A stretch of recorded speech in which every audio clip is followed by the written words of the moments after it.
everyone, I'm Shruti and I live in Singapore. Today we are making a breakfast that is native to Kerala, and this is called Puttu and Kadalacurry.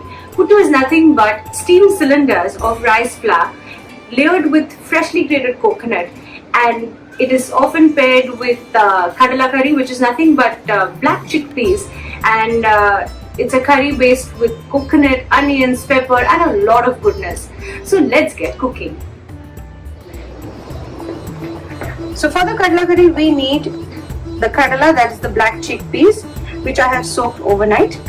We need 3 dried red chilies.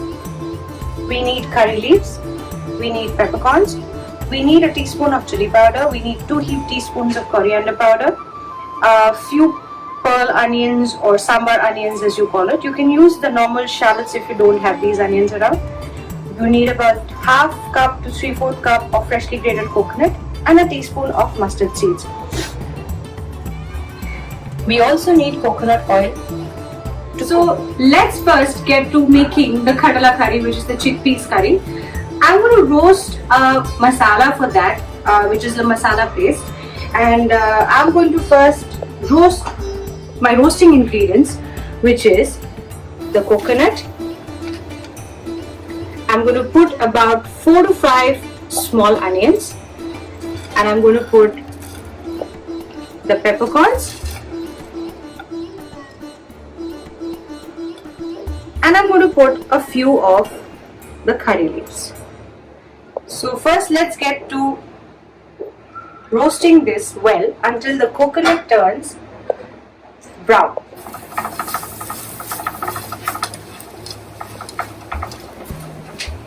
So roast this on a medium flame. Do not make the flame really high. We want to slow roast the coconut until it gets to a caramelly brown color, and that's where the color of the curry comes from. So let's get to roasting this first. This should take about 5 to 8 minutes. And I'm using an earthen pot here, which is traditionally used even in Kerala. But if you don't have this, use any pan that is available in your house, which is a non-stick pan. Also, while this is getting roasted, I'll show you the chickpeas that I have cooked overnight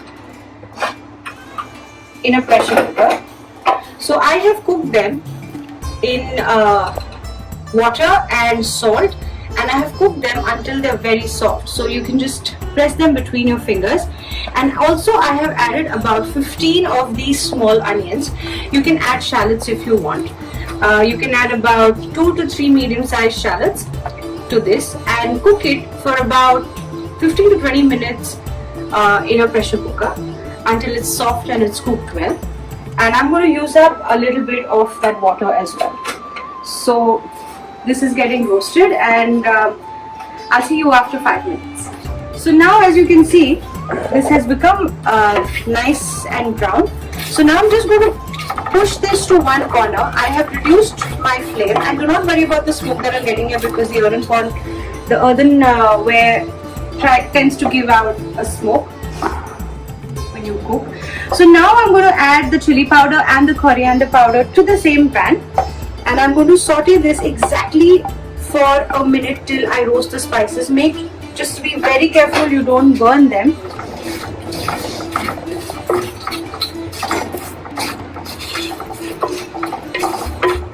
So I'm going to switch off the heat now.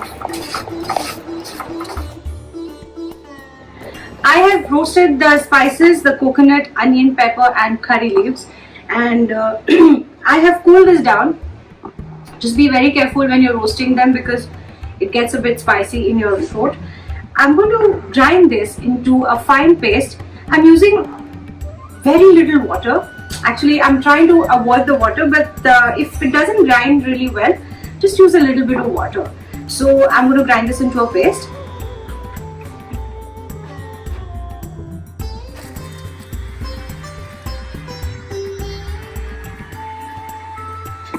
So I have ground this paste finely, and you can see the color of this paste because we've roasted this really patiently. I'm just going to empty this out on a plate. So I have cooked the chickpeas as I told you. I'm just going to take out a big spoon and I'm just going to just add it to the mixie, and I'm just going to grind this into a thick paste.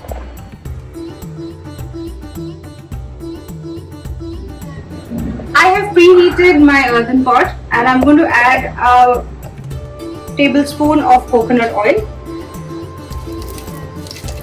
and it's already sizzling.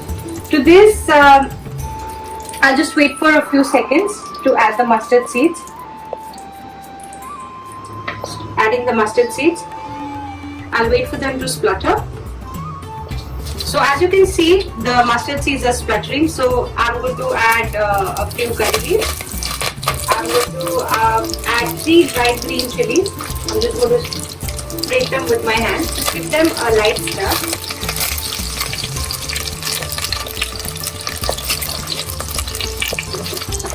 And to this, I'm going to add the cooked chickpeas and the onion and the water along with it.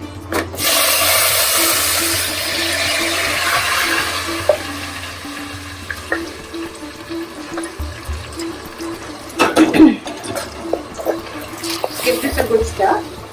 You can add water a little later if you want it to be more runny.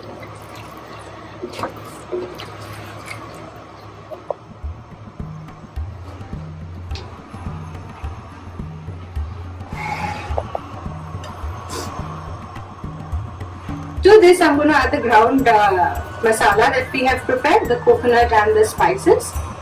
I'm just going to give it a good stir.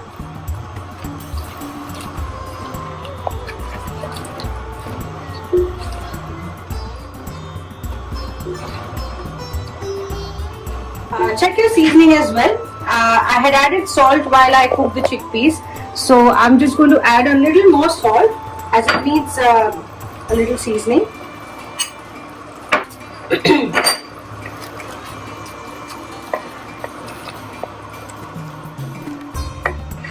Now I had made a paste of the chickpeas, and now I'm just going to add it to the curry. This gives a little body to the curry, and in case if it's runny, this adds a lot of thickness and richness as well. I'm just going to wash this and rinse this with water and add that as well.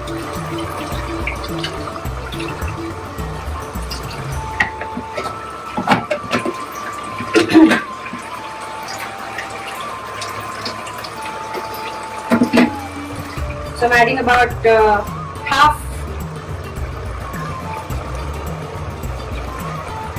So I'm adding about half the container of the mixer.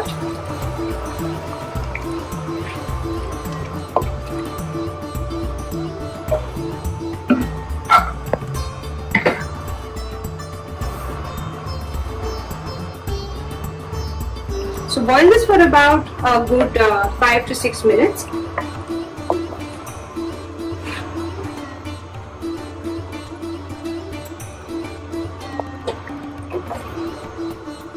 So I have boiled this for about 5 minutes, and this looks ready to me.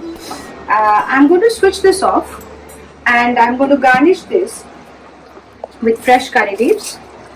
You can skip this if you're not very fond of this, but if you find this a bit on the spicier side, I would suggest you add a bit of coconut milk and finish this curry in the end.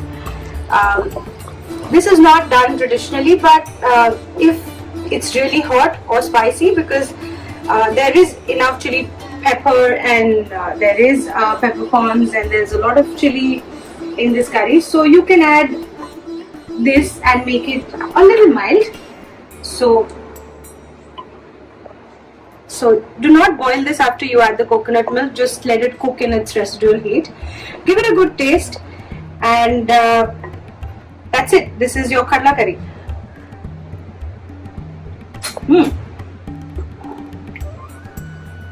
Tastes perfect. And now let's get to making the puttu.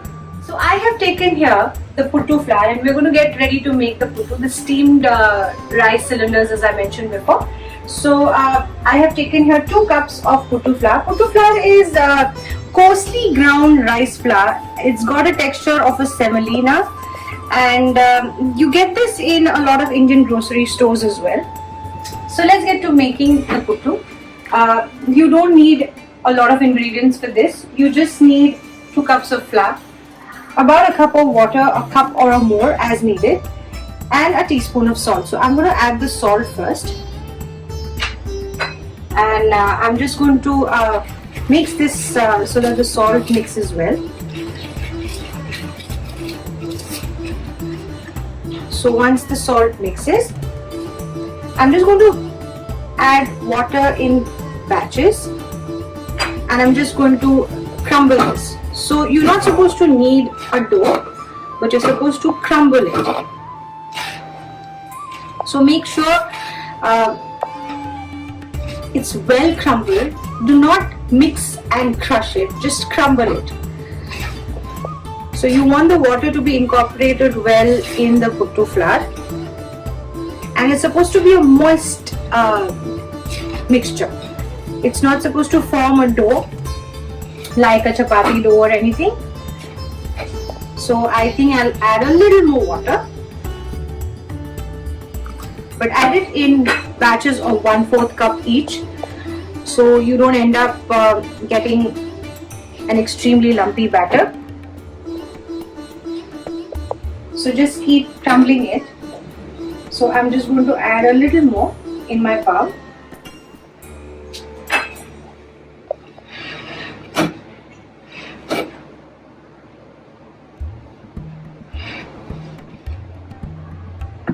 So just keep crumbling it until a point where you know all of the flour has absorbed all the water and it's all crumbly.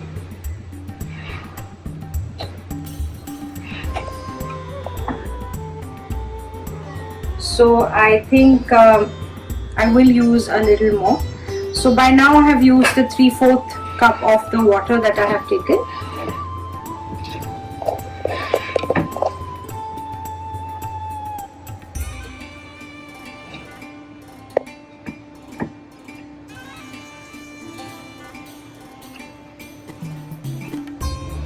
So I will add maybe all of the water that I have taken here.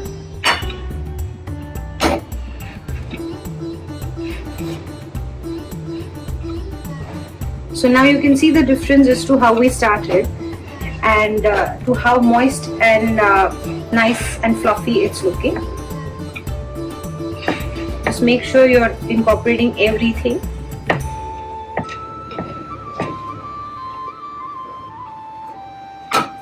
So just keep crumbling it.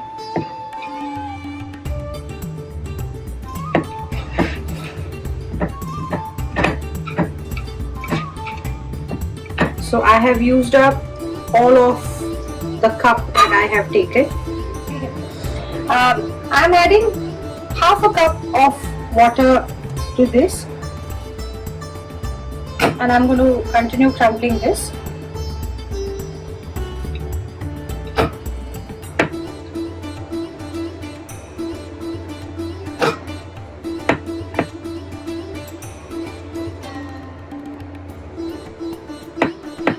So again, the 1/2 cup that I'm adding is in batches. I may not need all the half that I have taken here. So I'm going to add just a little more as well. So as you can see, there are no lumps. It's crumbled really well. And the first sign of knowing how the flour is ready is just hold the flour in your hand and just press it between your palms. The minute it forms a ball like this and it easily crumbles as well is when you know that it's perfectly reached the consistency of making the puttu. So I'm going to stop here, and now let's get to making the puttu. Now our puttu flour is ready. I used 2 cups of puttu flour and I used about 1.5 cup of water, and I used a little salt. So now I'm going to show you how to steam the puttu. I have here freshly grated coconut, and this is a puttu maker. So basically this is nothing but a steaming vessel which I have filled with water, and this is a cylinder where this is how you get the shape of your puttu, and it's got a small little net inside. And what I'm going to do is, I'm first going to take a spoon of coconut, a big spoon of coconut, and I'm going to put it inside and just make sure that it just flattens out inside. And now I'm going to fill this up to this part, and I'm going to alternate layers of coconut with the flour. So now I'm just going to put 1, 2 and 3, and I'm just going to shake this so that it holds and it flattens out inside. And I'm going to continue layering this with a spoon of coconut and another 2 to 3 spoons of the puttu flour. And make sure you don't press it down. It has to be very light and fluffy. And maybe another spoon. And I'm just going to end it with a layer of coconut. And that's how you close this. And now I'm just going to boil this water. So you just put it on your gas stove and bring it to a roaring boil. So as you can see, the water is now boiling really well, and now is the time that you have to put this on top, and you have to wait for exactly 10 to 15 minutes until you see continuous smoke coming from these 3 holes on top. So now let's wait until it cooks really well. I have taken the puttu out from the steamer. I'm going to open this. Be careful, it's going to be very hot.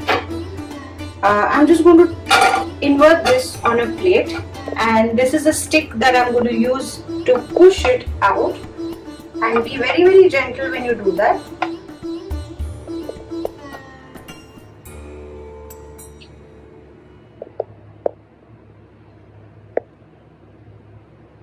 So you can see the layers of coconut and the rice, and as you can see, just carefully remove this.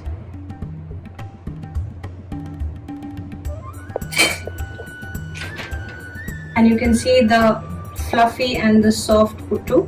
So now I'm going to plate this and see you on the other side.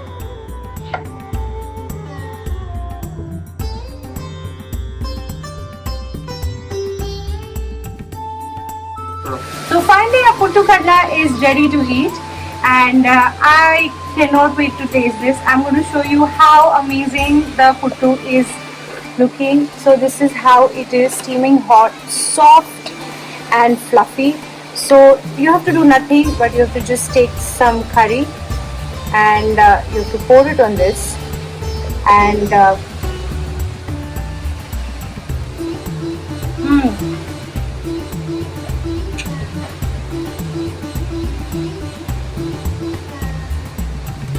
spicy, steaming hot and very tasty. Do make this. Let me know how you like it. Keep watching my recipes. Thanks for watching.